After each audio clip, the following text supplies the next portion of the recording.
Someone is there who is managing the order of life. He is God. Someone is there who is managing the order of life. He is God. He is invisible, still he can be seen. He is God, he is God, he is God, he is God. He keeps eyes and ears too. He knows even the intentions. The one who is illuminated in our subconscious minds. He is God, he is God, he is God, he is God. Do not search for him in the idols. He is in the changing seasons. The one who is changing day to night and night to day. He is God, he is God, he is God, he is God. Someone is there who is managing the order of life. He is God. That was an ode titled He is God, or Wohi Khuda Hai. I read to you the English lyrics, but it's originally written in Urdu by the great Nusrat Fateh Ali Khan. Today we're speaking about life. We're speaking about motivation and a little bit about the hereafter. Speaking with us today is a guest who, in my opinion, is someone who has a deep admiration of life. His name is Hassan Ahmad, and he's a fourth-year undergraduate science student at the University of Toronto. He volunteered in Palestine in the summer, and he wants to share his experience of Palestine with us. In my conversation with him offset, he did mention the struggles that he witnessed there, and the struggles are very real. But in courageous, beautiful words, he said to me, life exists there. People are born, people die, they live. It took him motivation to go, and he has come back with a renewed sense of motivation and a mission in life. He wants people to visit Palestine and see it for themselves. So let's talk to Hassan about his experience of Palestine. Assalamu alaikum. Wa alaikum assalam. That was a spectacular intro. Very nicely done. Oh, that's so sweet. Thank you.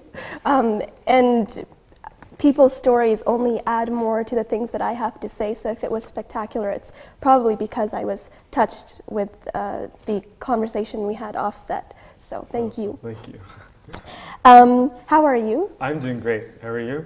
I'm good, alhamdulillah. And the scriptwriter, she wanted me to start our conversation with a verse from the Quran. So I'm going to say the verse, and then you can just tell us how it relates to something that you learned after your visit in Palestine in the summer. For sure. Okay, so the verse is verse 64 from chapter 29. Chapter 29. The title of the chapter is Al-Ankabut, or the spider. Okay, so God says, "And this worldly life is not but diversion and amusement, and indeed the home of the hereafter, that is eternal life, if only they knew." So when you listen to that verse, what would you say? How does it relate to something that you learned? Yeah, so you just mentioned very nicely that that we tend to forget sometimes, I feel like, the purpose that we serve in this lifetime, and I feel like we get bogged down by daily stressors, and our stressors they make sense according to our society because we're conditioned in a certain way, but they're also very trivial when you compare it to the struggles of people all around the world. And so, making sure you are in check with yourself the entire time, and remind yourself that you're here and you're privileged and you should be grateful for the experiences you have, I think is very important, because at the end of the day, it doesn't entirely matter what we gain while we're here. We all started off the same, and we're all going to end off the same way, right? And I think I really was able to see that in person when I was in Palestine recently. Wow. So can you please explain the volunteer opportunity? Who did you go with? How did you get the opportunity? And what were you doing there as a volunteer? Sure. So I was actually last summer, I was looking into some humanitarian projects around the world because it's something that I've always wanted to do. And so one of my friends actually who I went on this trip with, is also a friend of mine from U of T, he discovered this opportunity in Palestine. And so we found this organization called Project Hope, which basically is an organization that functions in Nablus, which is the place that I was living in Palestine. And it is like an NGO that basically works to empower children and adults who are living under the backdrop of the occupation by providing recreational, artistic, and educational programs to youth and to everybody else who lives there.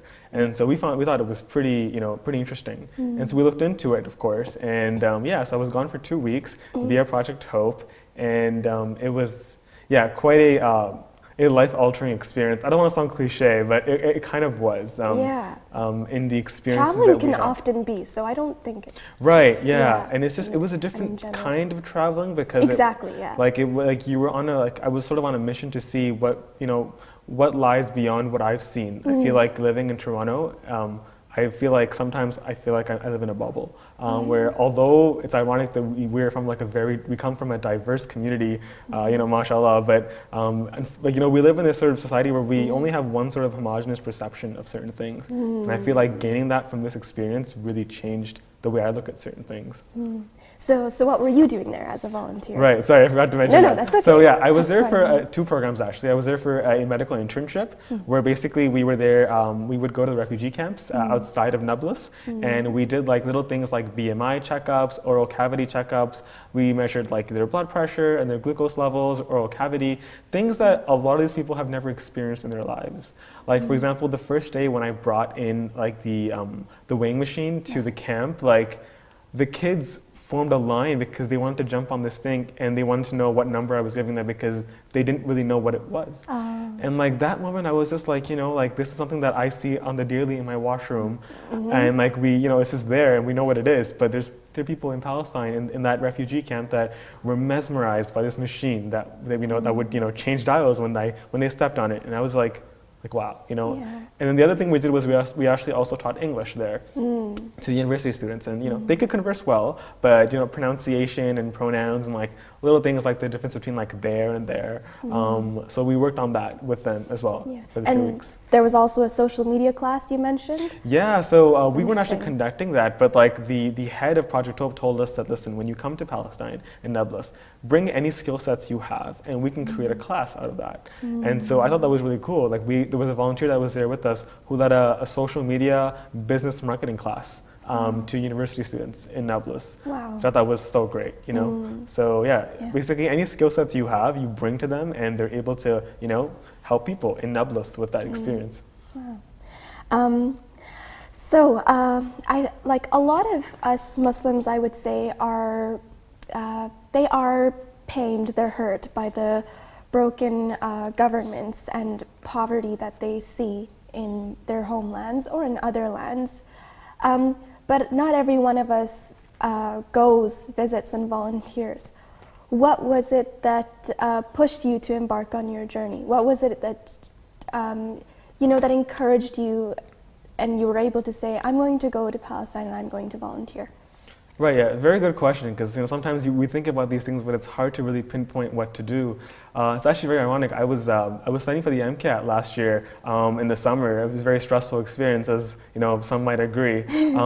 But in that process, I really questioned myself, and I was like, I'm passionate for medicine. I would like to pursue this in the future, but how can I, do something that is for the greater good? And that's when I was like, what? And I've always wanted to go on a humanitarian experience, something that I've always thought was very close to my heart. And so I was like, what? Let me start to look into, places that I can go so I can actually be able to do something, as I said before, outside of my bubble in Toronto, right? And so that's when I came across Palestine.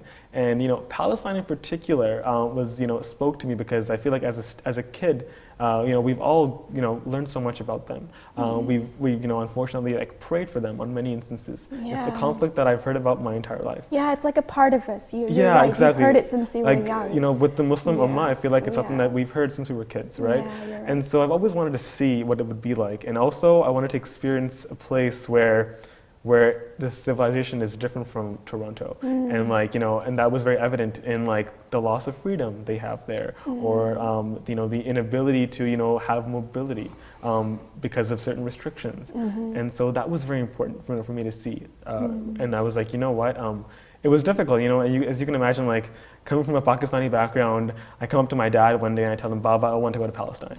That's probably a pretty challenging conversation for a father to have with his son, right? Yeah. But you know what?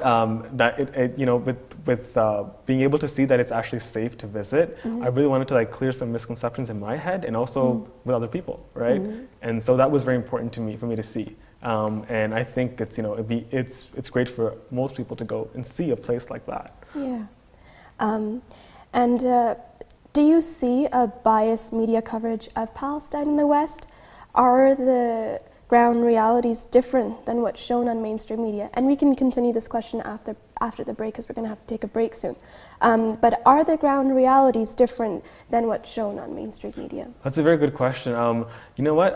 I did realize a lot of censorship in media when I was there. For example, one of the days that we were there, one of the camps we visited actually was raided by some of the forces a couple of days ago. And I only heard about this by word of mouth from the head of Project Hope. But I was like, people were, there was chaos, people were injured, but nobody knows about this, right? And so unfortunately there's a filter that goes through, and there's little control they have over media. And so a lot of people like us sitting in the Western world, or any part of the world really, don't have access to things like this. So it was kind of sad to see that. But other than that, in terms of viewing the West, I feel like when I spoke to individuals there, they seemed to really look at the West as a token of hope. And so how Palestinians view the West? Yeah, okay. Surprisingly enough, yeah, they were like, you know what, you internationals are here, and although we wanted to gain experience for personal growth, for me at least, they want us to be able to help them, spread our message, for example. Spread our message. Yeah. What's their message?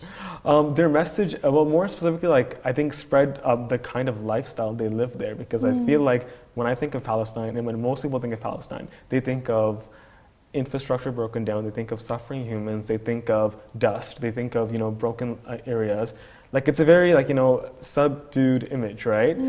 But what I wanted to go see was and what they wanted us to tell the rest of the world was, that's not what it's like. People live there, people go to school there, people have fun there. Yes, they live under the context of the occupation, and unfortunately they've had to adapt to their situation, but it exists, and they want people to know that we live here, and we exist. We're not just unfortunately, Gaza is a place that is suffering, and inshallah, hopefully one day they'll be able to reach a place where there is peace and harmony.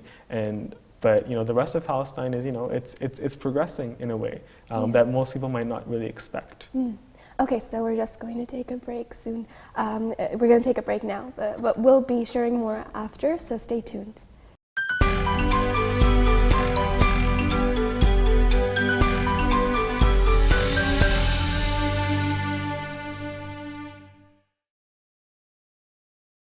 Welcome back. You're watching the My Voice show on EOAS with your host Aisha Heather. Before the break, we were speaking with Hassan Ahmad, who is a fourth-year undergraduate science student at the University of Toronto. He's here to share his experience of volunteering in Palestine with us. So Hassan, how has your perspective, and you touched on this a bit, but how has your perspective towards life changed after having experienced Palestine? What did you see? What did you witness? Was there a specific moment that, during your time there that caused you to feel life differently? 100%. One thing that I think comes without saying was gratitude. One of the refugee camps that we visited there, it used to it had a population of 5,000 people, but over the last 30 years, it's grown to 30,000 people. But the land area hasn't changed. And so the population density is crazy. The difference between houses there is shoulder length, because that's how much how less space they have. And a place like that, we were told, only has one doctor for 30,000 people. And so that really hit me, and I was like, wow, like me living in a society in Toronto, I can get up, go to my family doctor, get better, within a couple of days, and I can do it with ease. But here people, the locals told us to get in line, and they give up because the lines are too long, it's too hot outside, and they can't bear it. And so unfortunately there's that level of control, so I learned a lot of gratitude from my experience. Yeah. And I think level of control, because they aren't basically able to have more than one doctor in the camp? Even if they would like to, they don't get to control that. And so unfortunately that's all they're given, and they work with that. Once again, adaptability. It's unfortunate, but they have to sort of live with their circumstances. But yeah, that's one thing that I learned. I think furthermore, like optimism, this is something I didn't expect to learn from the experience, because these people are so optimistic about their future. Like the refugee camps have little keys drawn everywhere, which apparently is supposed to represent that the refugee camp is temporary and they're going to go home one day. Who draws these keys? Yeah, apparently the locals that live around the area, they draw keys around the camps because who live around the camps? Yeah, and because they feel like we have keys to get into our homes, and these keys are temporary because we want to return back to our home one day, wherever they're from. And so that was kind of sad to see, but I also learned that it was like, wow, like how can we be so pessimistic in our life here when people are like that? And then patience as well. Like, I met a local on the street where we were staying, and he sells like little merchandise, like little like ceramics and stuff, and they're based with like Masjid Aqsa stamps on them, like a lot of Masjid Aqsa merch. And he told me, he's like, I've never actually visited this place because I can't. But I sell this merch, and I was like, oh my God, like I'm going to go there soon because I actually got a chance to visit there. But I was like, you live, hours. You live here. You live right here, but you aren't able to go because of restrictions and checkpoints and because of stress. And so, but he was very patient. He's like, you know what, Allah has a plan for me, and that's what's going to happen. And so I was very moved by that. And like lastly, one last thing that I learned from the experience was just comparing our life to theirs. Like, I feel like sometimes here we have so much interpersonal conflict between parents, between siblings, people holding grudges for a lifetime. But you have to realize that life is so short, and we're privileged to even have those kinds of problems. Not to say that we should. Yeah, that's funny. That's a funny thought. Right? It's kind of funny to think that we shouldn't. We're fortunate to have that, but we shouldn't be having it to begin with. Yeah. But there's people in Palestine, who you can't even go from point A to point B without being questioned, without being harassed, or without actually not even reaching there because of restrictions. And so basically overall making sure that we don't take things for granted, I think was very important that I learned on that experience. And so we can take basic needs for granted. Right. And people in places affected by occupation and war can be struggling for basic needs like water, food, and shelter. But there is also an importance of education and activity to life. So what would you say a normal day in a Palestinian family looks like in terms of education and activity? What is the academic and social scene there? You'd actually be very surprised. It's very similar when it comes to the emphasis on education to the Western world. And I was very surprised as to the career paths people were interested in. We talked to a lot of locals there, and one of the most popular careers that students want to become is graphic designing and social media marketing and non-traditional careers. And I was very impressed by that. Filmmaking was another one that I discovered there, that people were interested in that. And so parents are investing in their children. They're sending them to Project Hope to learn certain skills that they maybe can't learn in their schools because of the international presence there. But yeah, that's one thing I learned. I was like, wow. And in terms of the social scene there too, it's quite similar. They have bowling alleys there. We actually went bowling once. Wow. They have hookah lounges, pretty popular there. Kunafa was actually founded in Nablus, which is like a dessert. And so a lot of people after school they hit up a kunafa stop and they just relax and chill. And so I think what I noticed is that I don't want to say that they're desensitized to the occupation, but they've learned to live with it, and they want to they want to just be able to live their life in that context, and they know that that one day inshallah change will come, and but they have to move on, which is commendable to see, because honestly some of these people if they want to leave Palestine, they can't even go through the Tel Aviv airport. They have to go to Jordan first, and then go to the rest of the world from there. So that's something that I was pretty impressed by. Wow. So the social scene was actually very very nice, and it's very similar to here, just with the backdrop of the occupation. And so then, well, I feel a lot of I feel a lot of optimism from Right. I can't speak. I feel a lot all of good. optimism from you, but how do you I'm sure at times you may feel overwhelmed, or maybe you felt it in the past, right? Overwhelmed, or feelings of hopelessness and helplessness when you thought about the situation of Palestine, the people of Palestine, maybe especially before you went. Sure. You know, what we find happening at times is people shutting down. They might not want to hear news that upsets them, so then they may no longer be involved in current events, which I don't think is necessarily good. So what can we do to deal with feelings of helplessness and hopelessness? What do we do to stay motivated? That's such a good question, because I feel like you're right. Like before I left on my trip, I felt those emotions, you know, almost every day. And when I got there, it almost, you know, it's spearheaded, because you know, when you see things like the wall that separates Israel and Palestine, you feel things that you've never felt before. And so I told myself before I left, I was like, Hassan, remember, everybody in life, you know, is on a journey, and Allah subhanahu wa ta'ala only puts in situations that we're able to overcome. And so that doesn't justify the discrimination that they experience, Absolutely. but it also shows you how strong those people are morally and with their values, because they're able to persevere and go through. So I was reminding myself that, okay, they're being tested in a certain way, you will also be tested in a certain way. You know, maybe our test as an ummah is, like, you know, are we able to help people like that, or do we just, you know, turn a blind side to it? And I think, like you said, like, it's very easy to, because of all the negativity in this world, like, you know, recently with Christchurch and then with Mali, like, there's so much going on in our world that it's so easy to.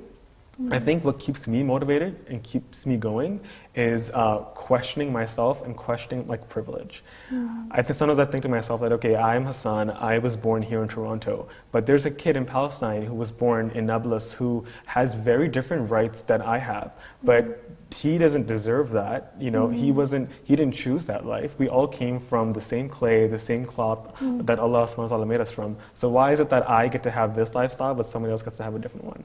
And so just that ability to question and be objective, I think keeps me concentrated on major issues. You know, because I feel like if you turn a blind side to it, then it only justifies, you know, the kind of stance you have in the Western world. And so I think being able to, like, talk to yourself about that. Having a conversation with yourself, asking yourself constructive questions. Exactly, yeah. Like, you know, like, do they deserve that? They didn't choose that life, but, you know, Allah subhanahu wa ta'ala gave them that sort of lifestyle. So we have to be able to understand their perspective and, you know, try to find a way to help them so they reach the same levels that we're at, or at least close to it, right? So what would you say are our responsibilities as a Muslim when it comes to volunteering? Honestly, I think first of all, it's something that a lot of people should really consider to do. You know, that doesn't mean you have to go travel across the world, you know, it's not really easy to do sometimes. But, like, I think the most important thing as Muslims that we can gain from volunteering is perception taking. I feel like, and I've learned this in some of my psych courses too, that, you know, the most successful people in the world are the ones that are able to see things from different perspectives, and, you know, because it gives you an open, an outside of the box perspective, and it makes you think from different angles, and that makes you a more clever human being as well.